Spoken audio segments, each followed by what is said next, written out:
the business took off like a rocket, you know, and I talk about this at the meetings. Yeah. I used to try to figure out every angle on how to grow the business.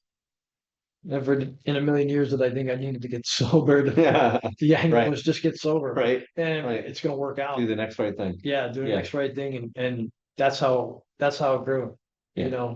and I always thought I needed to work harder. I needed bigger contracts. I needed something. Hey, business builders. I'm joined here in the space at the farm by Jeff Bowers. And Jeff is the owner, the CEO of Bowers Home Improvement in Mahanoy City.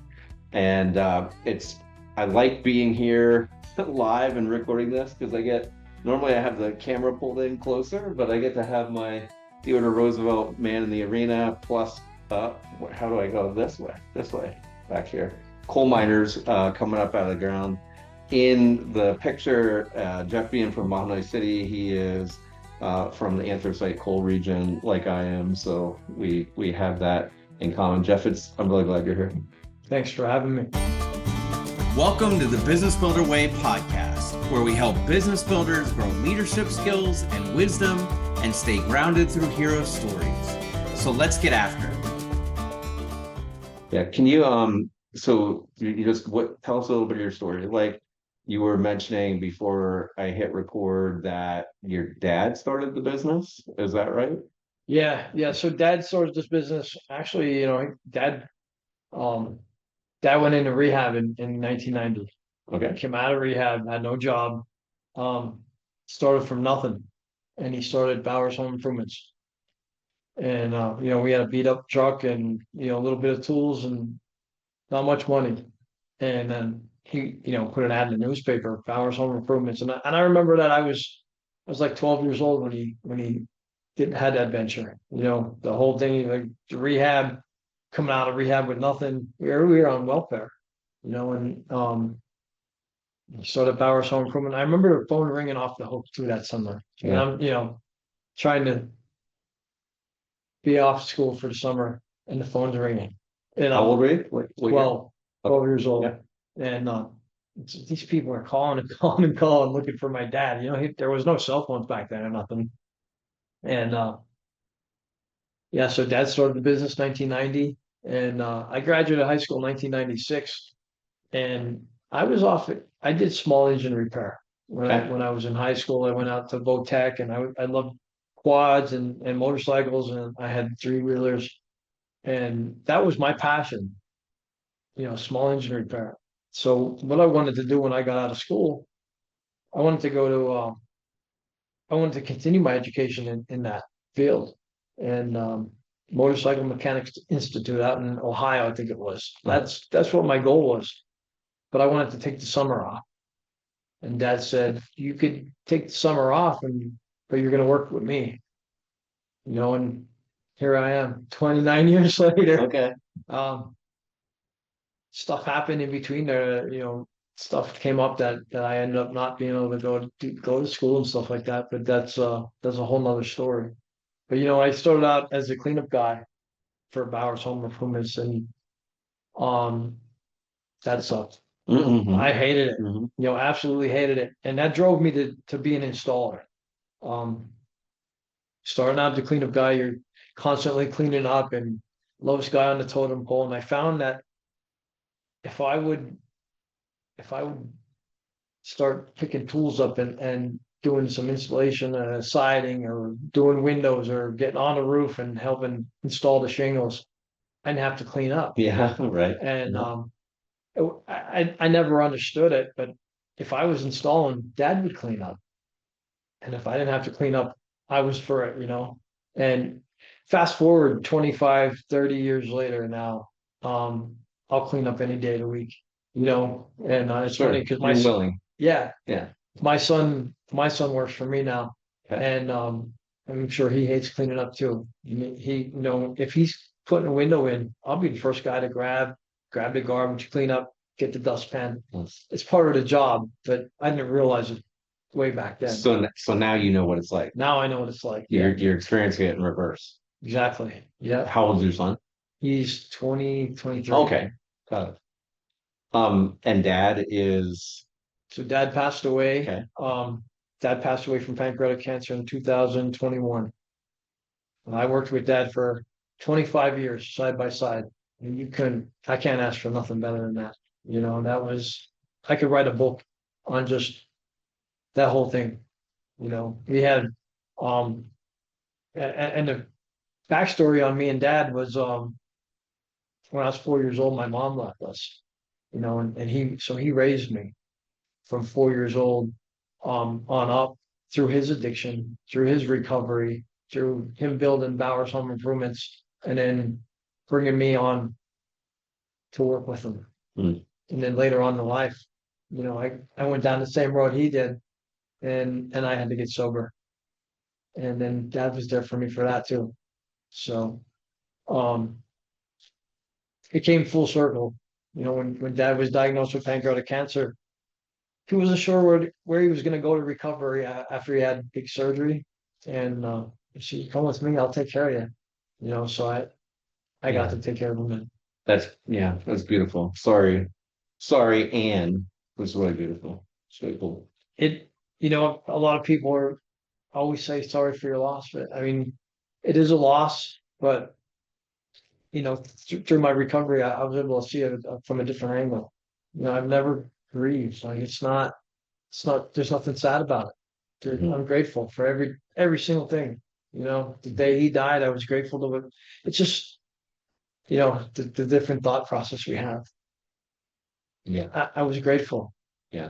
When he died, it was one of the most peaceful deaths I could ever imagine. And, leading up to it for 2 or 3 years, I was like, how's this going to end? Is it going to be bad? Is it going to be painful? Is it going to be, I had no idea. And of course, you fear the unknown. And the day he died, it was very peaceful. I hope that's the way I go. Hmm. So, and I'm looking at the camera now and on audio. I One of the things I love about my work, or maybe about the life I get to live, is I see people in today's world on social media, and I realize that I have something in common with them. And the cool thing is we can reach out to them, and then we could have a conversation with them and get to know them. And Jeff and I share some things that I've seen running through Facebook. Like, I love business and helping business owners grow. And I worked with my dad for 9 years. And my dad supported me when I got sober. And Jeff also, I don't have it on the camera, but on my whiteboard, when I knew Jeff was coming today, I wrote, welcome, Jeff, business, and wrote, quote, business owner to business owner, I hope you win, because he had that posted on his Facebook group. And so I love encouraging people. He likes encouraging people.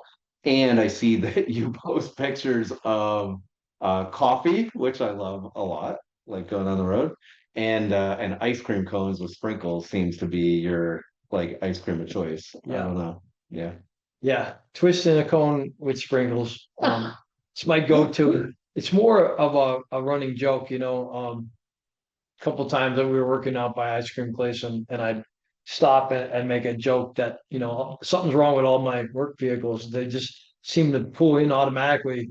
And so then I post a picture with the ice cream, and my other business peers, they like to comment on, yeah, it must be nice, and you could just eat ice cream all day long, but and that's the running joke, because I get 5 minutes to eat an ice cream, and then another 8 hours I'll work after that. I work 8 hours before, 8 hours after. But yeah, it must be nice because you can stop for 5 minutes and eat an ice cream. To the people that are not in the small business world, they kind of see the ice cream, and that's what they think. Oh, it must be nice, and you don't have to clock in and clock out, and so that's the running joke. And there are things that are nice about it. Last summer, and after we finish this, I said to Jeff, we should go get an ice cream. That'll be fun. We'll have to get a photo together that we can put on our Facebook together. We're ice creaming.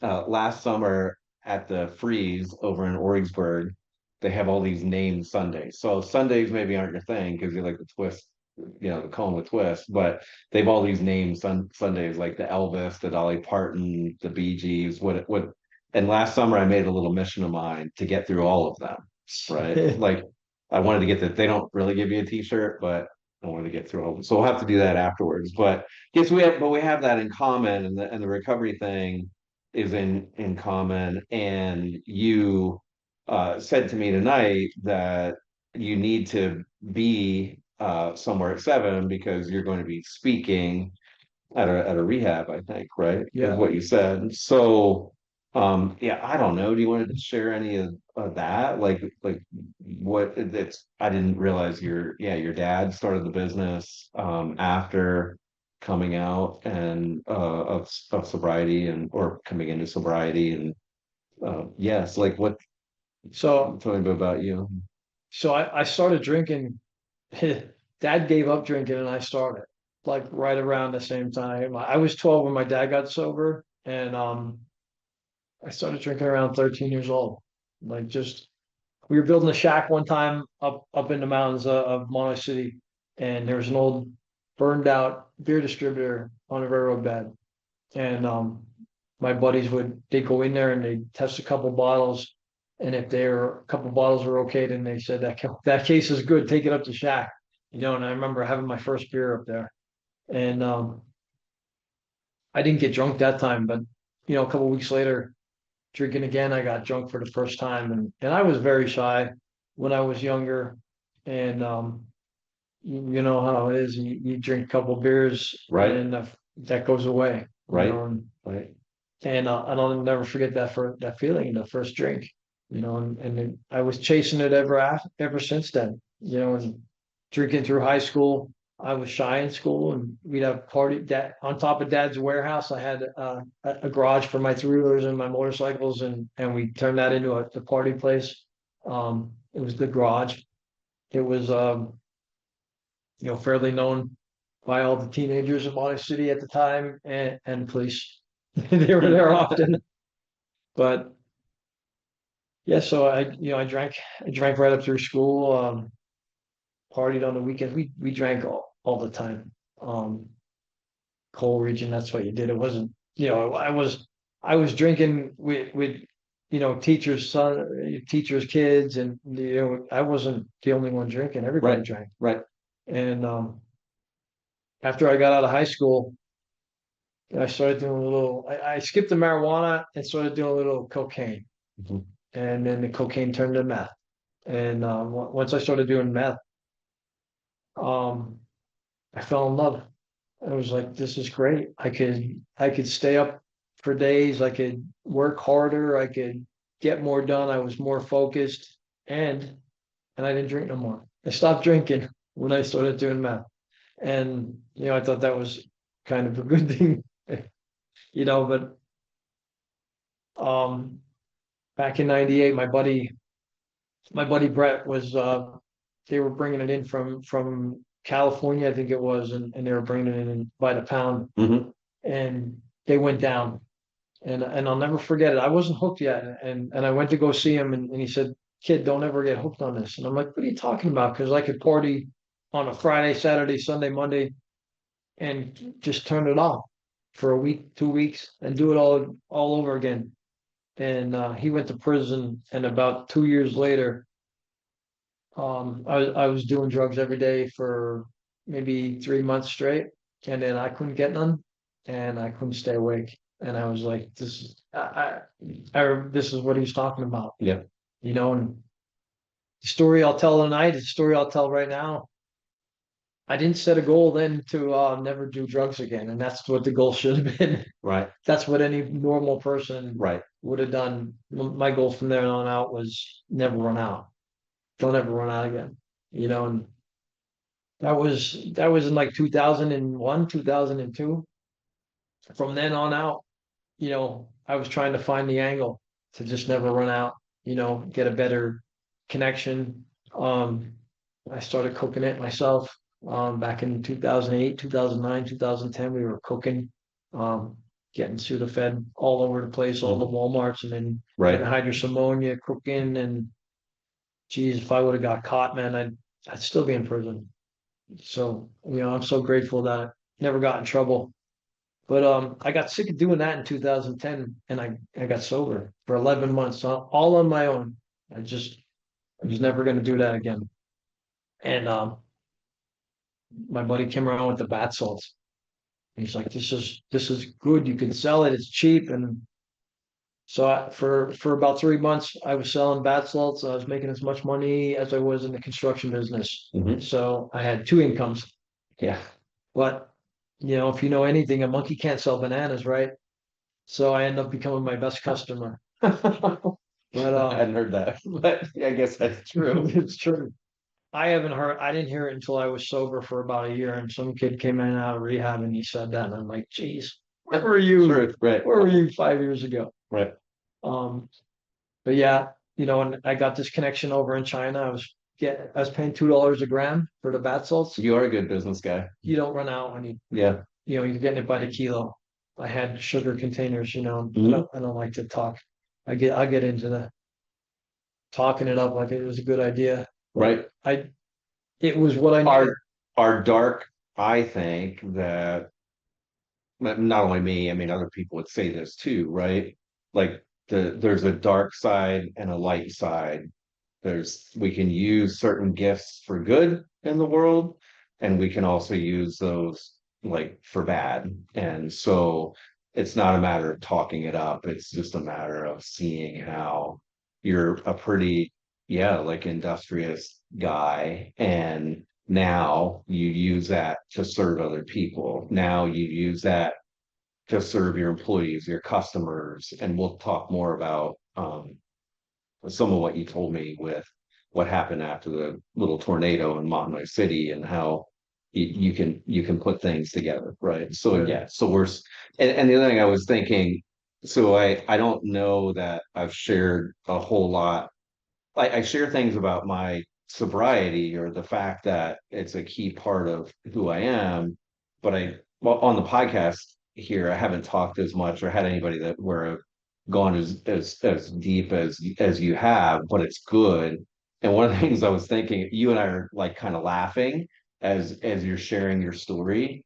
And for people who, thankfully, like we don't want other people to go there if they haven't been, or we don't want you to have a loved one who is in a bad spot with drugs or alcohol that you have to experience it. But when you've recovered and you're sober and you're around other people, we laugh at times about stories from each other. Not because it's funny, it's just like we get it, right? Like I Yeah. get it. I understand. I Yeah. understand. Yeah. Yeah. So that was, I mean, I reached my goal. I never ran out. Yep. And that, Until well, I didn't run until it just got that bad. yeah. It was exactly what I needed though. I mean, when I thought that's what I needed to never run out. And once I got there, it was just life was just crazy, insane. People were chasing me. And it's weird because Dad started handing the business over a little bit at a time, right around that same area. And now I had the business bank accounts in my name, all the trucks are in my name, all the insurances are in my name, Right. and life was totally unmanageable. I didn't pay nothing. The vehicles, the insurance was lapsed. My house, the power was shut off at my Yeah. house. The registrations were suspended because I didn't have insurance on the vehicles. And it wasn't because we didn't have business money. Business was pretty good. Dad made sure that the business was taken care of, but I just didn't take care of none of my responsibilities. And that was just short of it. It was the mental stuff that drove me crazy that I had to stop, and I was going insane. And at that point, Dad didn't even care if I showed up for work anymore. He was just like, I would show up late and leave early, be the last guy on the job and first guy to leave. And he was just like, and from what I found out after I got sober, he didn't even care if I came. Like I was that bad, and I can't, I can't believe where I'm at today compared to where I was at then, Yeah. And it's crazy because every once in a while I get this huge wave of gratitude. And I had one yesterday, and it's always on the Burma Road, Mm. always on the Burma Road. And I was coming across the Burma Road yesterday, and tears just start flowing. And it's, I'd be thinking back on where I was 11 years ago, and I had nothing compared to what I have now, and it's just, it's mind blowing how far we come. But I got sober 2014 then, and I just happened to walk into an Alcoholics Anonymous meeting 10 days later. When I went there, I had a crew. This is how I explained it to the newcomer when they come in. I have a crew at work that helps me put in windows, doors, put roofs on, and I can't do all that stuff myself. And then I walked into a recovery meeting 10 days later. I left there that day with a crew to help me stay sober. And I didn't think I wanted a crew or needed a crew to stay sober. I was going to do it on my own again for the 100th time. Yep. But thankfully, the old timers could have sold me a Brooklyn Bridge that day, and I'm still there today. Yeah, it's great. And like you mentioned, I have I got to meet the people, the rehab tonight at 7 o'clock, and share my story. Yeah. I love doing service work. I try to do it as much as I can, and I have a crazy hectic schedule, but it's still important to me. Carry the message.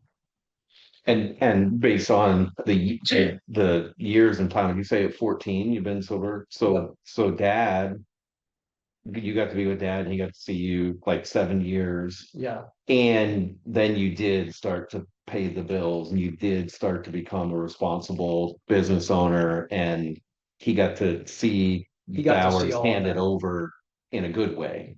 Yeah. So something really cool, which was a struggle in the beginning. So when I first got sober, my mentality told me I couldn't really work without being high. Gotcha. Dad was just like, show up. I don't care if you work, just show up. And I did. So I'd show up, and that's right around the time when I started our Facebook page. I could play on my phone. Yeah. If I'm at work. Yeah. We rebranded the Saw Blade logo. Okay. We rebranded a little bit. Yeah. We got our shit together. Yeah.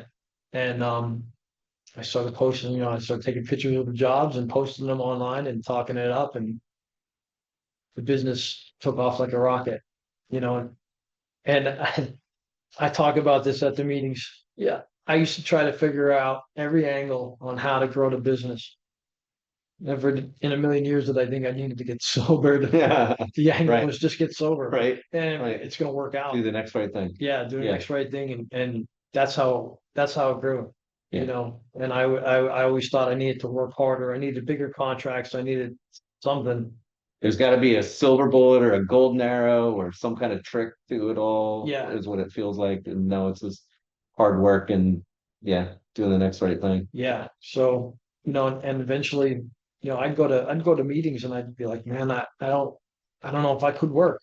They're like, don't work until until you think you can. Right. And slowly I did, I mean, I didn't show up at work and just not work.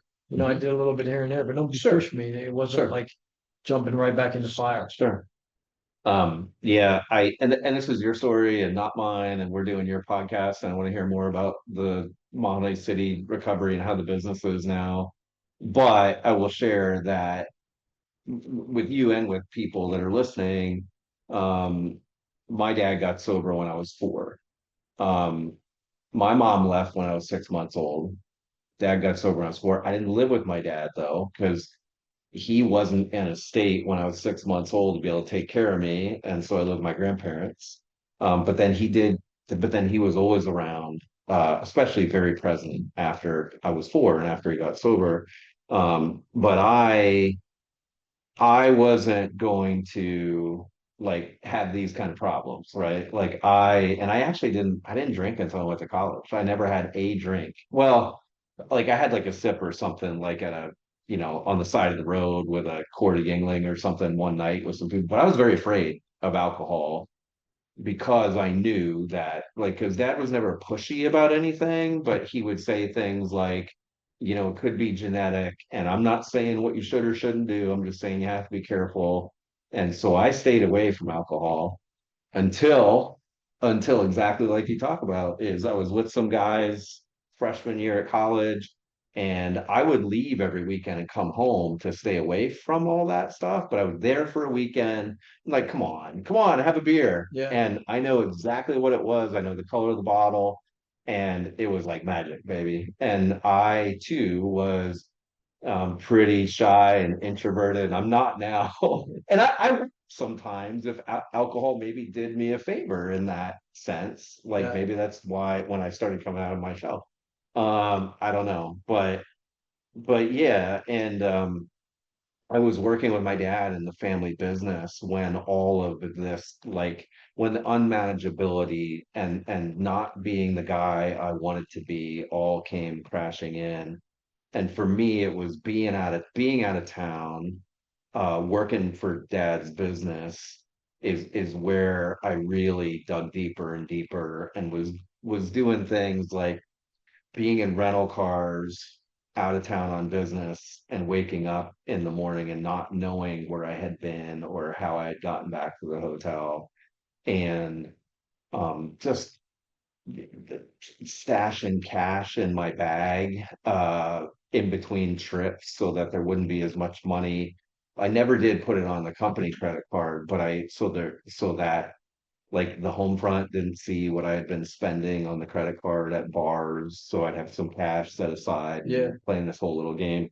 And but when I ultimately, my dad was the first person that I talked to and said, "Hey, these are I'm having a problem." And so he's the first person that told me that you'll never have to feel this way again.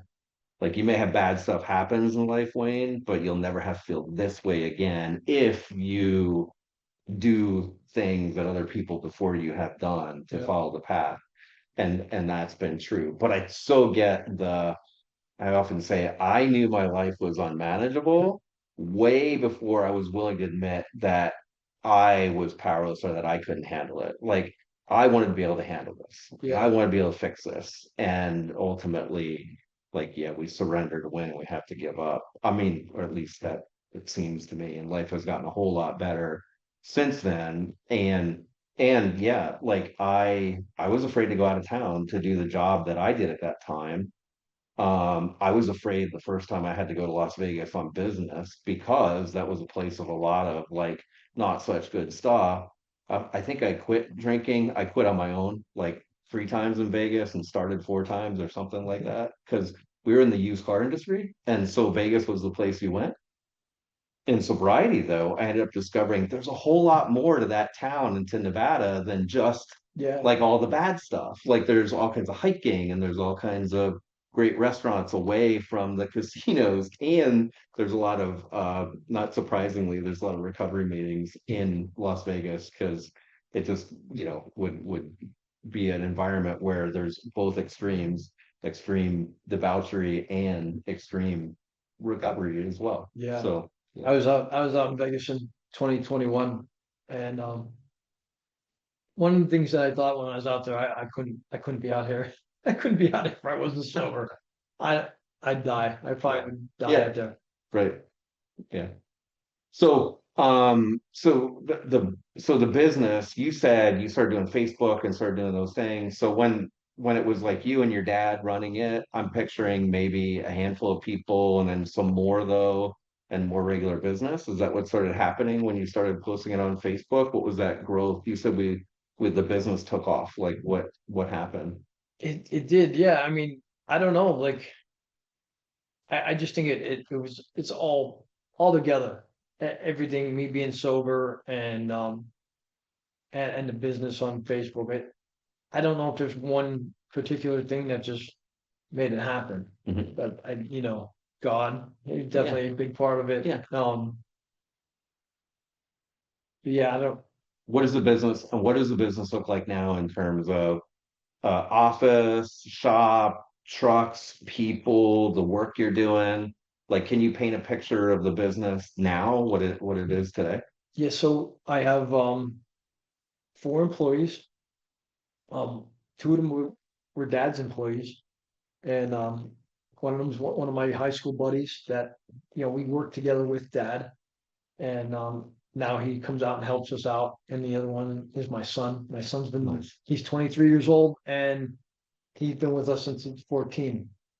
He's the only one with a carpentry degree Oh, wow. in That's great. the carpentry business. Yeah. So he went off to maybe hopefully learn some things and bring some things back. Yeah, yeah, hopefully. Yeah. But we all went through boat tech. Every one of the guys on my crew for different things, Yep. but which is cool because it brings a whole different atmosphere Hmm. to the job. You're connected. Yeah. We have for the first time. I don't know if you see my post a couple weeks ago. Back in the day, I always wanted a fleet of matching vehicles. We have that today. Yeah. We With a have, very cool logo with the saw blade yeah, and your business card, I can't quite grab, but I like it. yeah. So we take on a lot of roofs and siding work, Mhm. and in the wintertime we do bathrooms mostly. Mhm. Last year, I think we did 9 or 10 bathrooms. We were just hammering them out left and Nice. right, which is stressful because interior work is stressful. Doing a bathroom, the customer comes in there to poop. When you're all done, and they're like, if they don't have a phone in their hand, they're probably eyeballing all your work up. So it's got to be perfect. Sure. I never thought about that, but that makes sense. Yeah. Because I can remember from when I was a kid, the patterns on the panel stuff on the wall. Yeah. Fake tile, right? It was big tile, and there was Mickey Mouse was there, and there was a hippo sitting in front of a woman on a couch. Like, because I would always look at these weird patterns of like 1970s kind of stuff. And so, Yeah. yeah, I guess that's true. People would scrutinize your work Yeah. in So the bathroom. Makes sense. we had two different incidents this year, where something was just off a little bit. Sure. And I go at the end of the job, I try to go over everything and not miss nothing. I'm pretty Doing the meticulous, best you can. Yep. and I overlooked something, Mhm. and not once but twice this year, and that's deflating sometimes when you got to go back and we're all for going back and fixing it, but I'd rather not have to go back at all. Of course, sure. And it's actually my fiance. She said, think about it. They're going in the bathroom and they're looking at everything you do when they go to the bathroom. She actually thought about that. I'm like, Yeah. that makes sense. I never thought about Right. that. She's like, Smart. there's no other room in the house that's getting that attention. Smart. Yeah. Well, yeah, and what you're bringing up is something that, yeah, business owners and sort of, I mean, craftspeople would too, but as a business owner, you said it's deflating. And so there are mental and emotional things going on that you have to work through and try to stay in the game. And I think that's where some of the thinking tools that we learn in recovery are helpful to try to stay centered and not get too wrapped up in maybe that a bathroom detail or an employee leaves, or in my world, if I were to have a client leave or something. Yeah, there's a lot of mental mental it is stuff going on. challenging sometimes to say the least. I have a good group. I recovery showed me how to build groups of people to lean on. That too. And right. I have support. Yeah, I have a great support group for staying sober, and I have a great group of business leaders that I reach out to and lean on them a little bit when something's going on. Like two things come to mind that like kind of take us out and talk a little bit more about your story and things that may help others. There was a tornado that came through your hometown, Mahanoy City. We were talking about it off camera before we started, and suddenly, boom! There's like roofs are off, and the high school gym or performance center or something. You said the roof was like messed up, and you said a lot of times you're booked out for 9 months, but you were able to jump in and do all this work in your hometown, but it required you calling other customers to say, could you please wait? So like, can you share a little bit about that whole story and how you got through it? And Yeah, so like I said, we're booked out. 9 months to a year at all times. Which And is it's great. been like that since 2018. And one of my biggest fears was, what if there's an emergency? God forbid one of my customers' house catches on fire and they need me to just drop what I'm doing and come fix it for them. And I kind of feel obligated to do that. And we had this tornado, and I didn't realize how much damage there was until the next morning. It happened right before it got dark out, on Memorial Day 2024. And the sun came up the next morning. I actually got up early that morning and sent my drone up and flew it around Mahanoy City, and I couldn't believe the destruction. And then the phone started ringing. I need my roof tarped. I need the insurance company's coming. Could you meet with the insurance adjuster? And next thing you know, we had all this work to do. And I didn't know how I was going to do it. I had to, we were going, I don't remember where I was going next. We were going to a big siding job next.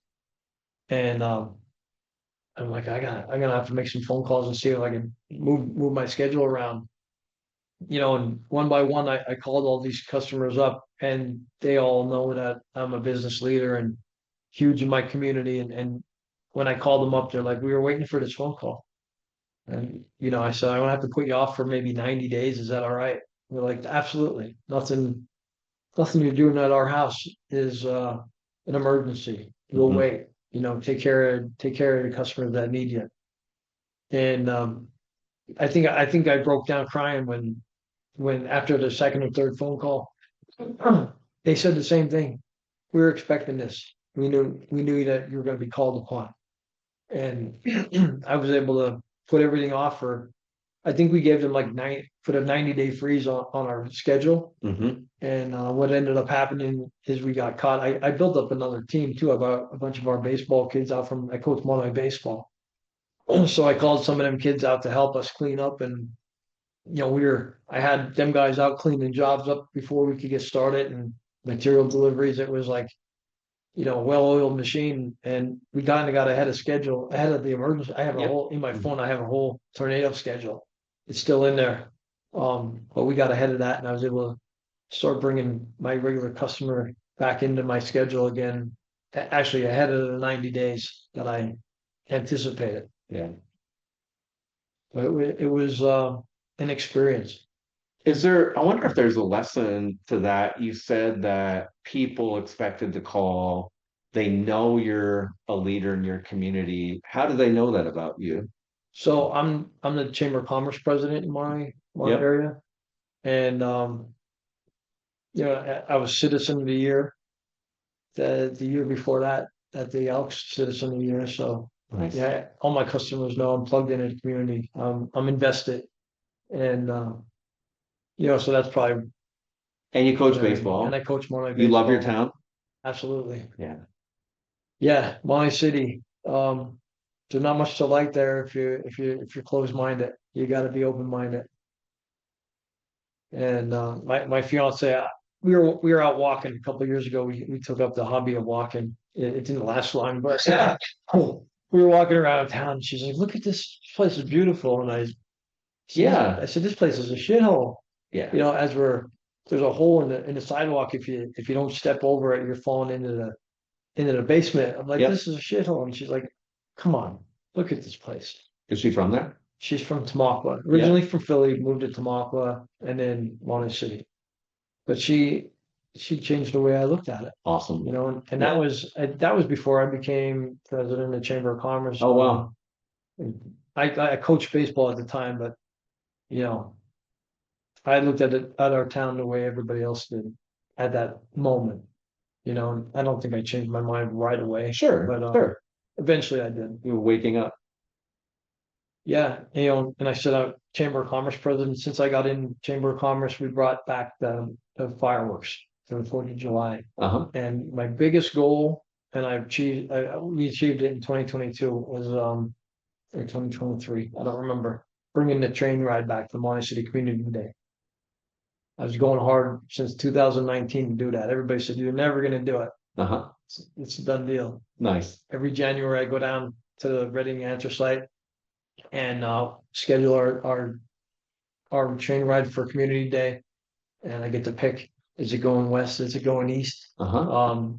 I'm trying for the steam engine. That they said maybe next year we'll get the steam engine, but That's really cool. this year we got a caboose on it, Uh-huh. so Uh-huh.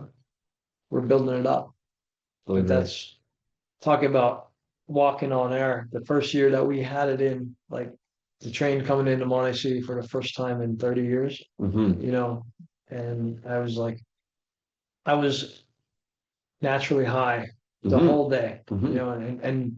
and we had like Scoop News was there interviewing Uh-huh. us, Shindo Sentinel, the new Uh-huh. Possible Republican newspaper. Yep. Everywhere I went, they're like, yo, let us interview you. And just bouncing around from place to place. I was high all day, naturally Awesome. high. Yeah, that's really great. That's really cool. And I love that how she changed your perspective. Beauty is in what we choose to notice, Yeah, right? It's letting the whole go away, but seeing the beautiful building or the sun and the way it moves over the whatever, right? yeah. Yeah, we can make that. That's a really great lesson. You were telling me as before we started, so in the business currently, I said, are you trying to grow or what are you trying to do?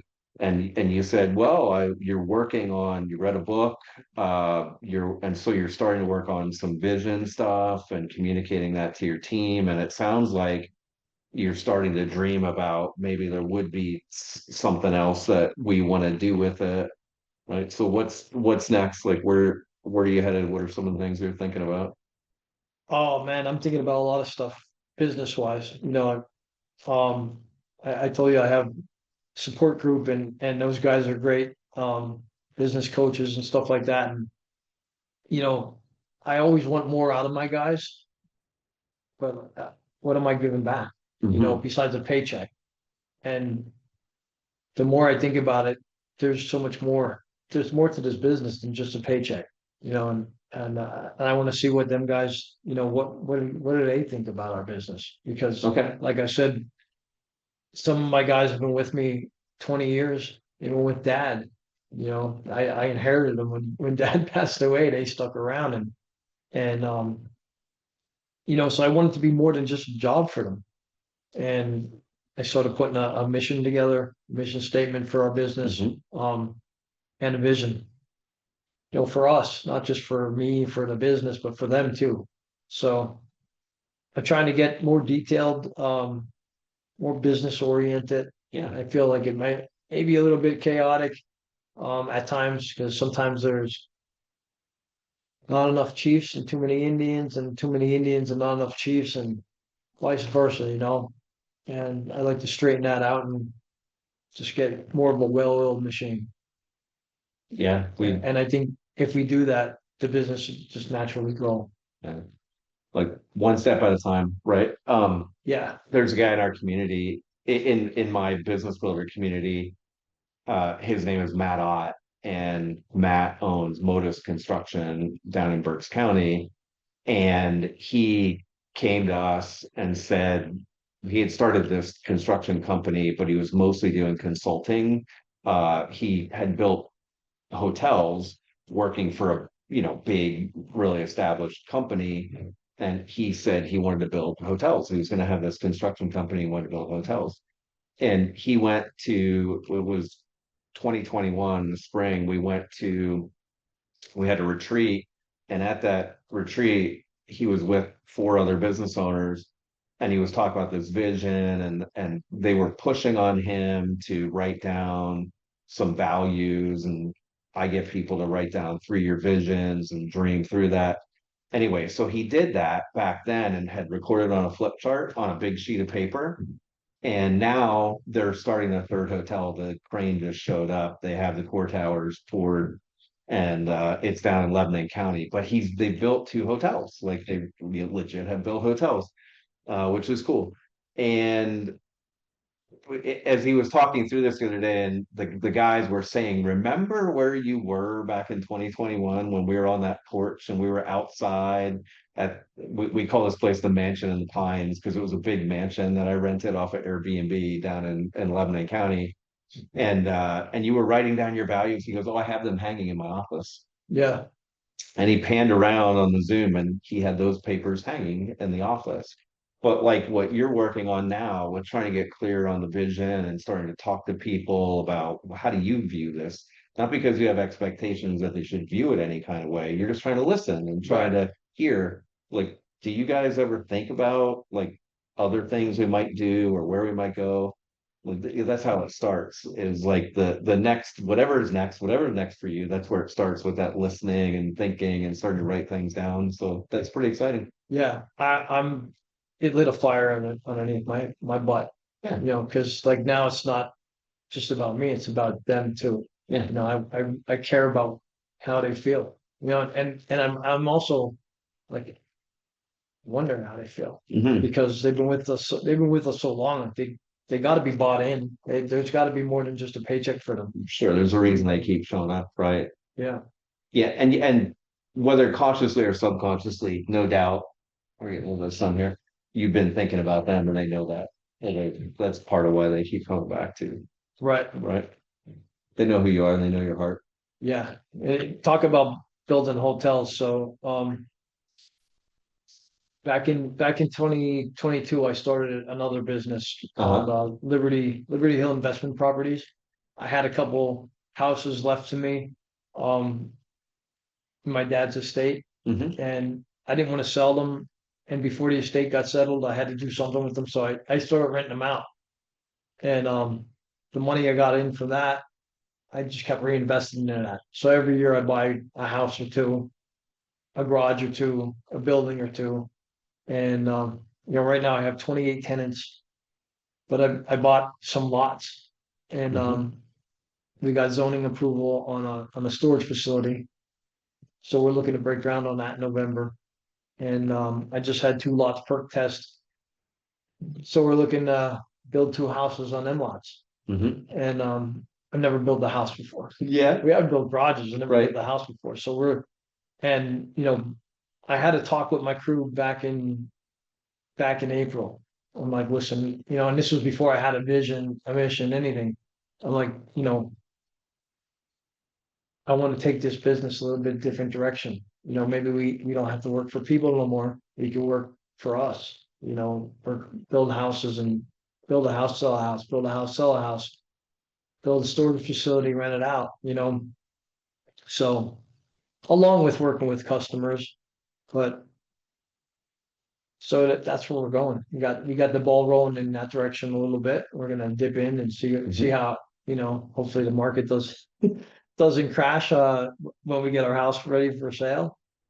That would be my luck, but I don't think that way anymore. So we'll be good. Great catch. Yeah. You really caught yourself right then. Right. That's not your luck. And you would be okay no matter what. You'd figure it out. Yeah. Right. I'd live in the house if I had to. Yeah, right. There you go. That's good. So that's exciting too. Yeah, and the thing is, like, you've been able to serve your community like after the tornado because of what you built, because you have the systems, because you know how to get the materials. And should you decide to grow and should that be part of the vision, it'll enhance that gratitude that you have in your heart, or that desire to build community. It'll just make that bigger and better. It'll amplify all those things you do. So I'm excited to see what you create next. Yeah. Do you have any like last advice? Like, if a business owner is listening to this who, I don't know, they're 2 years into it and it's feeling really hard and they're uncertain. Like, you have some advice? You stick with it. Don't give up. Um, it gets hard. Like just keep pushing. Try harder. Nice. Very good. Well, Jeff, thanks for coming by.